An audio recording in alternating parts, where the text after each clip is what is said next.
My name is Altmir Sayed, owner of a financial services firm, a teacher of finance, and someone who's curious about frontier economies.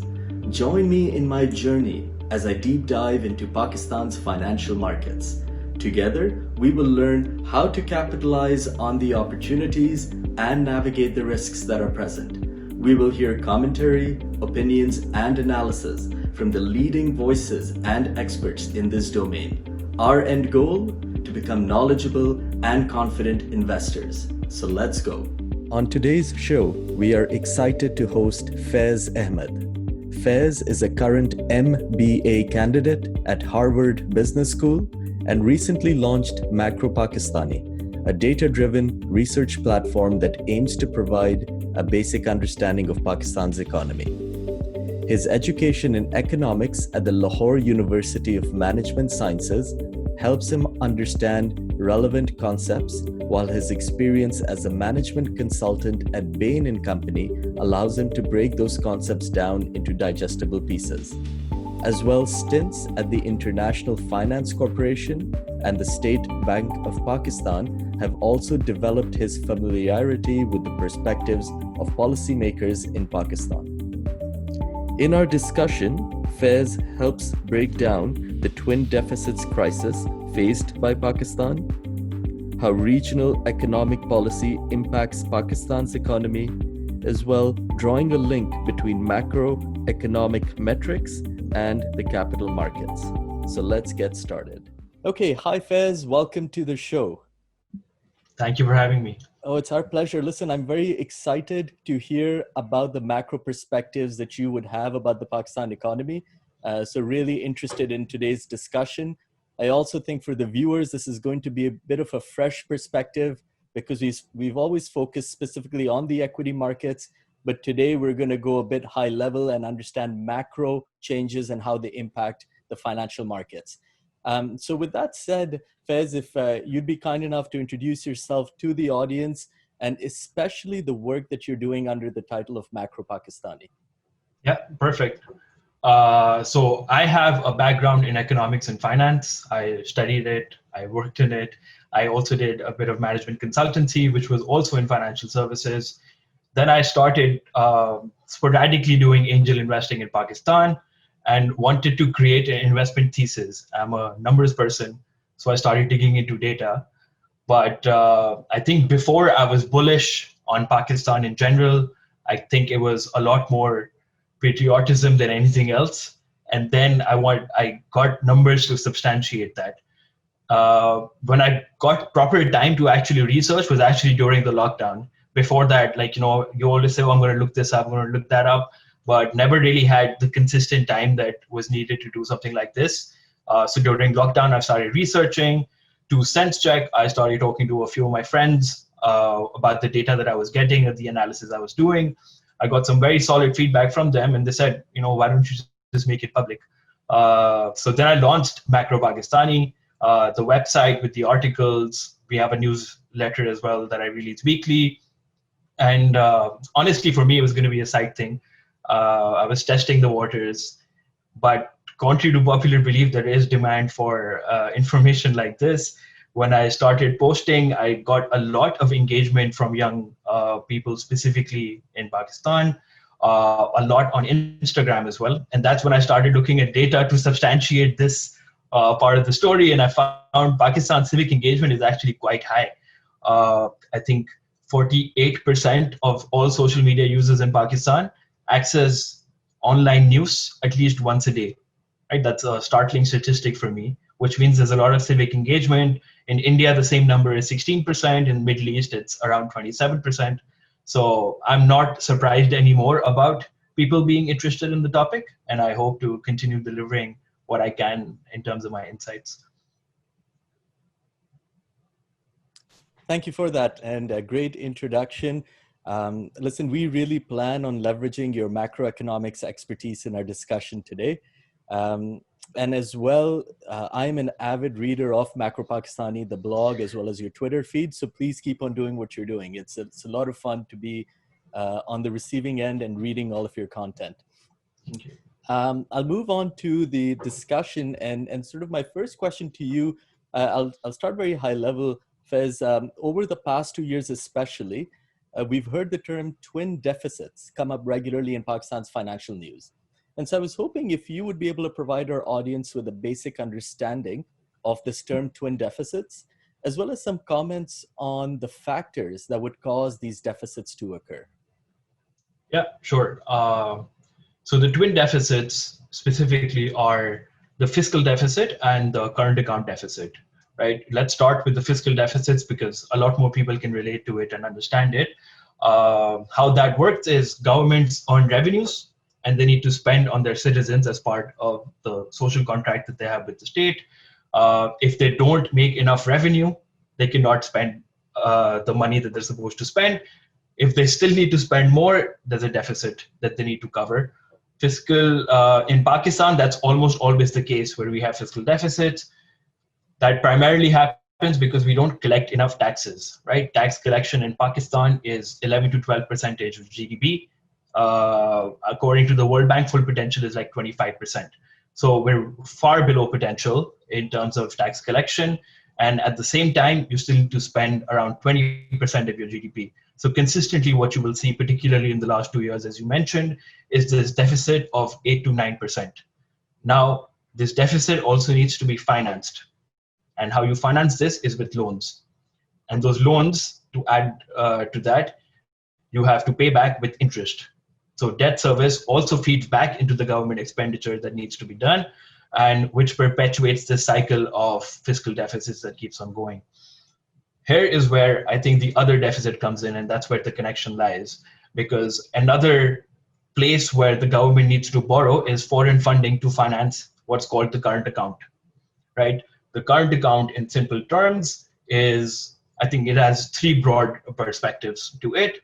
The first one is the trade balance, which everyone is quite familiar with, which is exports minus imports, right? You export goods and services and you import goods and services. If you import more than you export, you need dollar funding to finance that.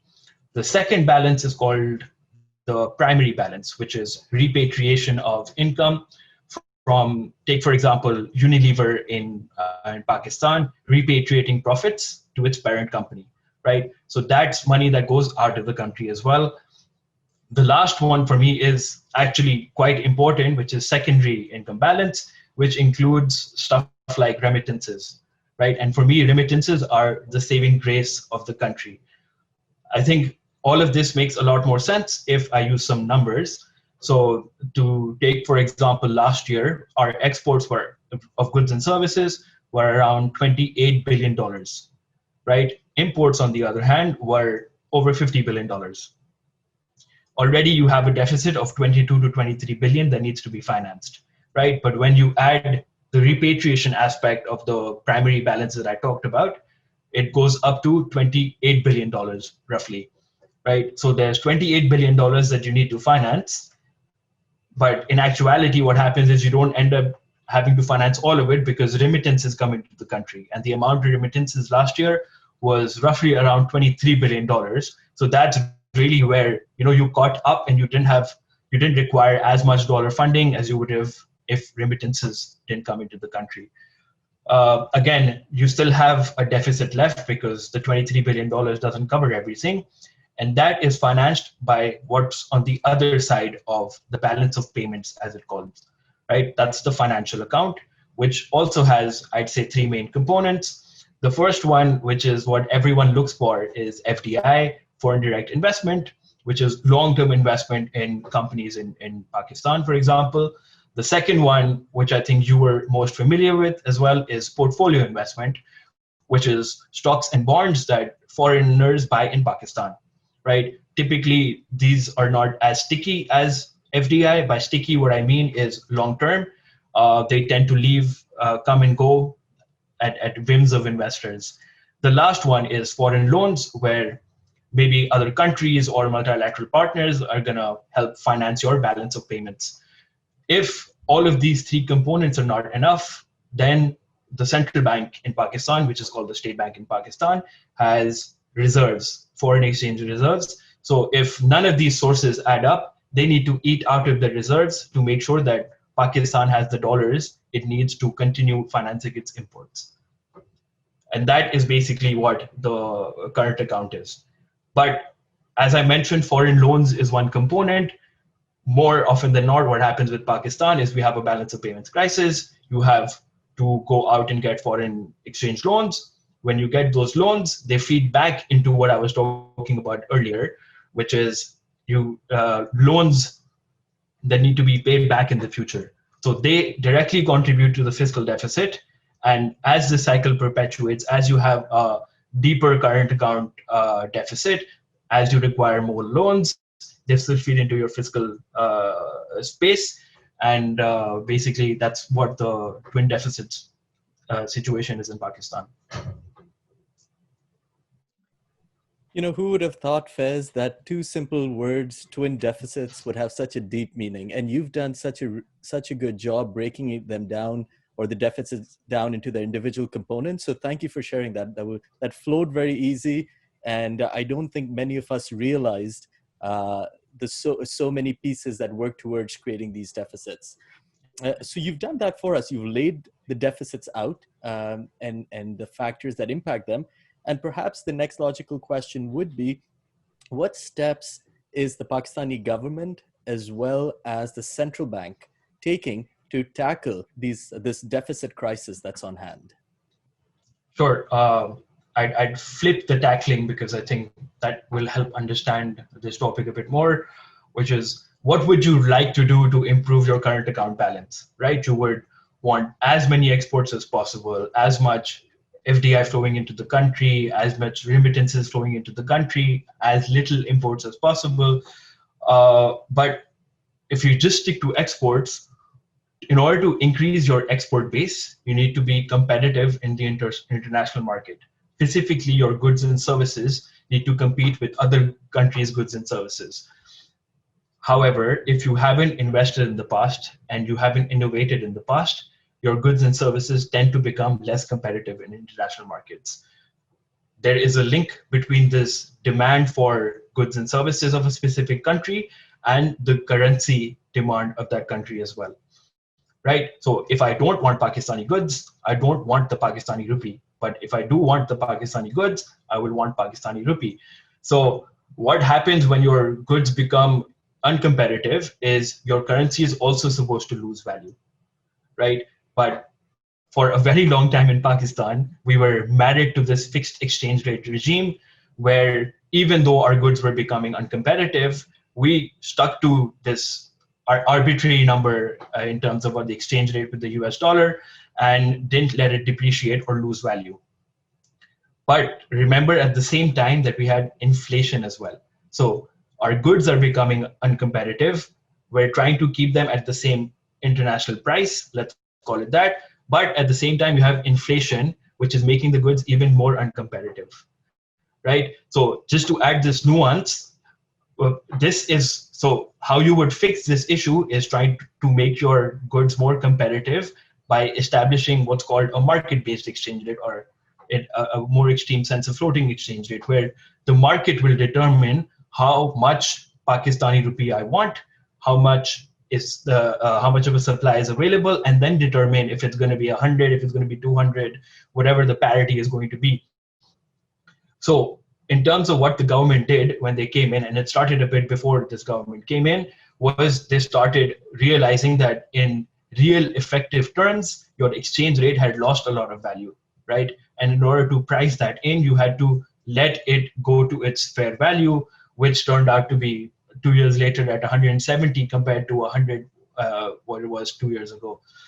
And for me, this is not the only thing that impacted the current account, right? But it was a significant step in the right direction, right? What you saw is 2 years ago in 2018, your current account deficit used to be around 6% of GDP, and that's at dangerous levels, right? And that's why the IMF came in and you went through the measures that you did. Next year, it fell a bit to just under 5%. And now in 2020, it's just over 1% right now, right? Again, I'm not saying the exchange rate is the only thing that impacted this. We had COVID right now, which naturally reduced demand for imports. You had oil prices falling as well, which also helped reduce your import bill. So plus, last point, remittances that I spoke about. Everyone, when COVID started, was saying, oh, remittances are going to go down. The Middle East, Eastern economies where the bulk of our remittances come from are contracting. People won't be able to send money back home. But as it so far, everyone's been surprised. Remittances also have kept on flowing, which is why now I think in terms of the current account deficit, we're in an okay position, right? I will still not say we're out of the weeds, but I think a lot of progress has been made over there, right? And that is mostly to do with the central bank. On the government's end, in terms of the fiscal deficit that I mentioned, yes, your foreign funding needs to finance your balance of payments have gone down, but there is still a lot more to be done on the fiscal deficit side, right? COVID hasn't helped, right? Where you cannot try and expand your tax base and try to fix the issues that I identified earlier in terms of us not collecting enough taxes when your economy is contracting, right? That is something that is a bit out of the government's hands as well.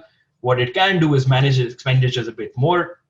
We got a lot of debt relief due to COVID. So this year's budget, for example, has no foreign loan repayments, which will obviously help in terms of 2021 fiscal deficits.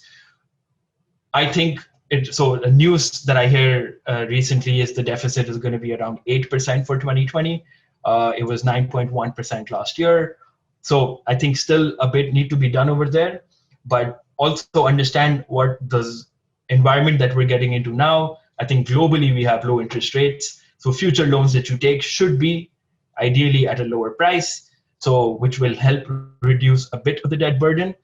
Plus, the IMF has been silent for some time, where I think people have forgotten that we're going through a program, because during COVID, they paused the program essentially and started a different one specifically for COVID. But that is also going to return, right? The IMF, as everyone knows, has a lot of austerity measures that it brings along with the program. So the hope is that once that program continues and essentially the government will be mandated to have a bit of fiscal discipline, let's see what happens then in terms of the fiscal deficit. There's lots of great insights on that response. And again, thank you for allowing us to understand this step by step and keeping it at a very basic level, because I think it not only helps me, it'll help a lot of the viewers who are listening to this. I think it'll be, I don't think we'll be doing justice to this conversation if we look at Pakistan in sort of an isolation standpoint. So with that said, I will ask you, what are some major macroeconomic changes taking place, whether it be on a regional level or on a global level, that could potentially impact the economy of Pakistan moving forward? Interesting. I think even before going to a regional and international level, a bit more on the IMF program, because I think that will feed into the next answer as well, which is a lot of people don't know that the IMF is the last resort of sorts, right? It's you go there when you need a bailout, which means when they come in, they are not looking to bring growth to your economy. They're looking to stabilize your economy. So the IMF program is for stabilization, and it is not a spur for future growth. So for me, the one main thing that we should all be thinking about when looking at the region is obviously China, right? It is everyone knows about the China-Pakistan Economic Corridor, CPEC. They're putting a lot of money to work in Pakistan, and it's also part of the broader Belt and Road Initiative, right? We'll talk about issues with China in a little while, but think of the plan from the onset, which is it will help upgrade your logistics network, which is much required, ports, roads, everything that you can think of in terms of upgrading really the infrastructure of Pakistan, right? I used to think that this is not as important as people make it sound, but the more you get into the numbers, the estimates are somewhere around 7 to 8% of GDP loss every year because of inadequate transportation and storage, right? So it is, for me, very of utmost importance to fix the infrastructural issues, which obviously include the electricity issues, which everyone in Pakistan will know about, right? But at the same time, let's not forget that China is giving out loans to not just Pakistan, but across the entire Belt and Road Initiative, right? Their debt levels are also quite heightened at this point in time. And scarily enough, they also have a real estate bubble, right? Which mimics almost what the US went through, I would say 10 to 12 years ago. So I hope this does not impact CPEC. They've made a lot of public commitments where they will stand by all of their commitments in terms of CPEC. They will continue to help countries like Pakistan. I hope that continues. Recent signs are also very encouraging because apart from money, and while I was doing my research, interestingly enough, like all I was thinking was, why are we just not copying other countries in terms of this stuff, right? So if you've read Macro Pakistani articles, I do a lot of benchmarking with countries like China and in the region in general. And agricultural productivity, for example, China was lower than Pakistan for the longest time and then just skyrocketed, right? And recently they started a joint venture which will encourage knowledge sharing with Pakistan in terms of agriculture, right? They're also helping out in manufacturing facilities. They've the two big exits that happen in Pakistan in the venture capital world as well, if you think about it, have been Easy Pesa and Daraz, both bought by Chinese firms. So across the GDP, actually, I think China is helping Pakistan quite a lot. And I am very bullish on Pak-China relations, right? Taking a more global view, what I'm not bullish on is the US-China relations. Because we've seen the broader US-China decoupling that's happening across the world.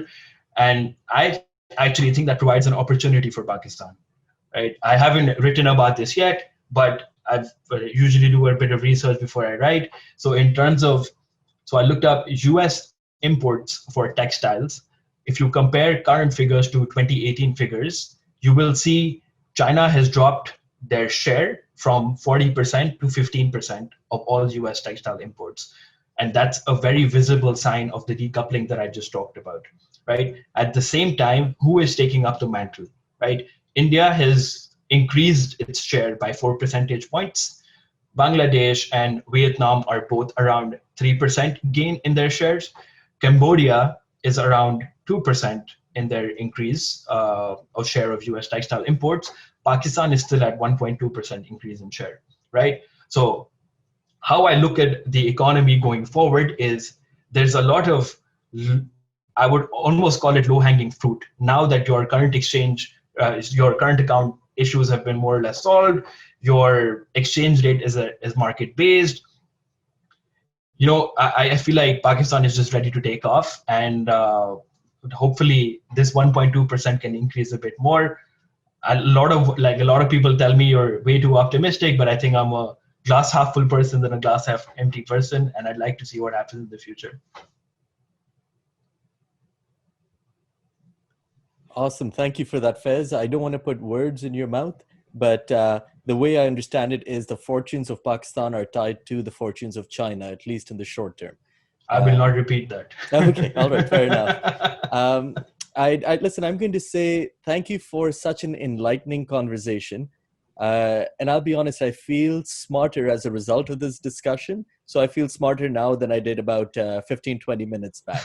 So thank you for that.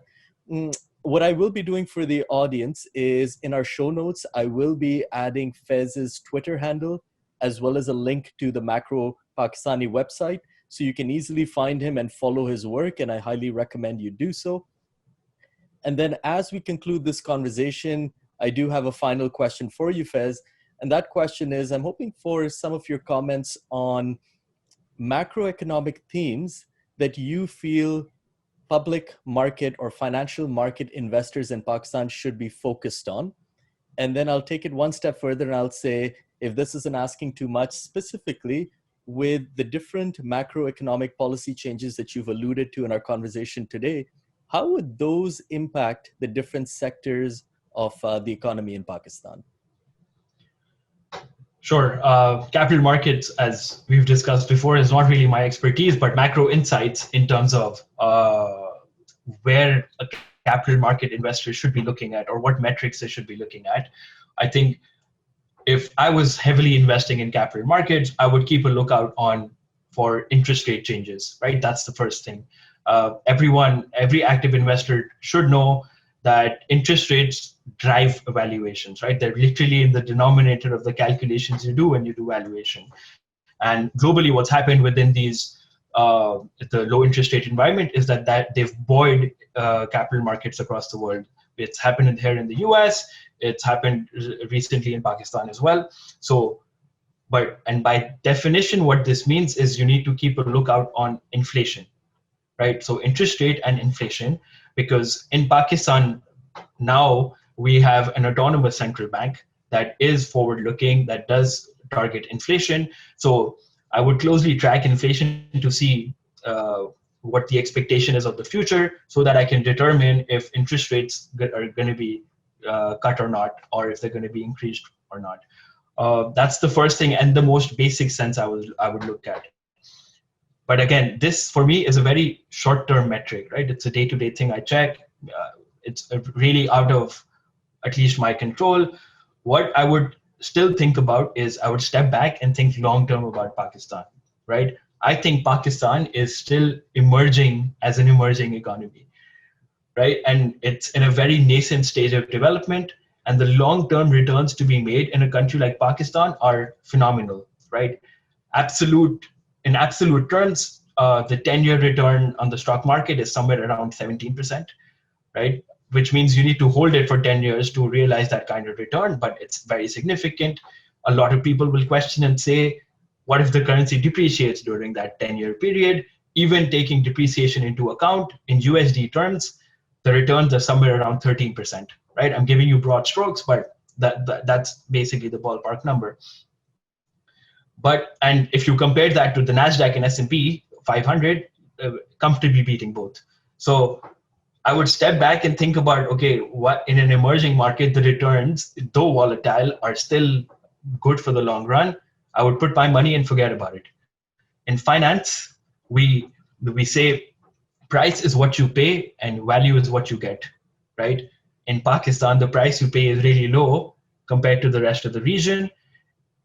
The value is, for me, phenomenal, right? I will substantiate this with numbers as well, because the forward-looking PE in Pakistan, PE for those who don't know, is the price to earnings ratio, is around 7 to 8 x in Pakistan. In Vietnam, that same number is 15, right? So we are half as expensive as Vietnam in terms of the stock market. In terms of other emerging markets as well, the average is 10 to 12x. So we're at the lower end of emerging markets as well. So for me, long way to go. Park the money and just watch the market grow. That's the first real insight that I have. In terms of capital markets, I would also look at the digitization initiatives, right? A long-lasting concern of people who invest in Pakistan has been the lack of retail investors, and the fact that information is not so readily available. There are too many institutional investors. And I think that's started to change now because of digitization, right? Information is becoming more democratized. People are more interested in the economy, as my Instagram engagement shows. And most importantly, for non-residents, at least, is the state bank just recently launched Roshan digital accounts, which means you can sit at home in a foreign country and open an account in Pakistan, right? This will allow you and I to open an account in what they claim 2 days. I opened an account already, but it wasn't 2 days. It took a bit longer than that. But still, the signs are very encouraging. This means I can transfer money back home, which I did, and now I will explore investment options in Pakistan quite readily. So this is a game changer, and I know people not familiar with Pakistan are probably thinking at this point in time, digital accounts, like stuff like ETFs were recently launched in Pakistan as well, right? So someone who's not familiar with Pakistan will think, oh, like, why are we making a big deal out of this? But I just think it's we've started on the road to path to recovery, and I think things are looking good in general.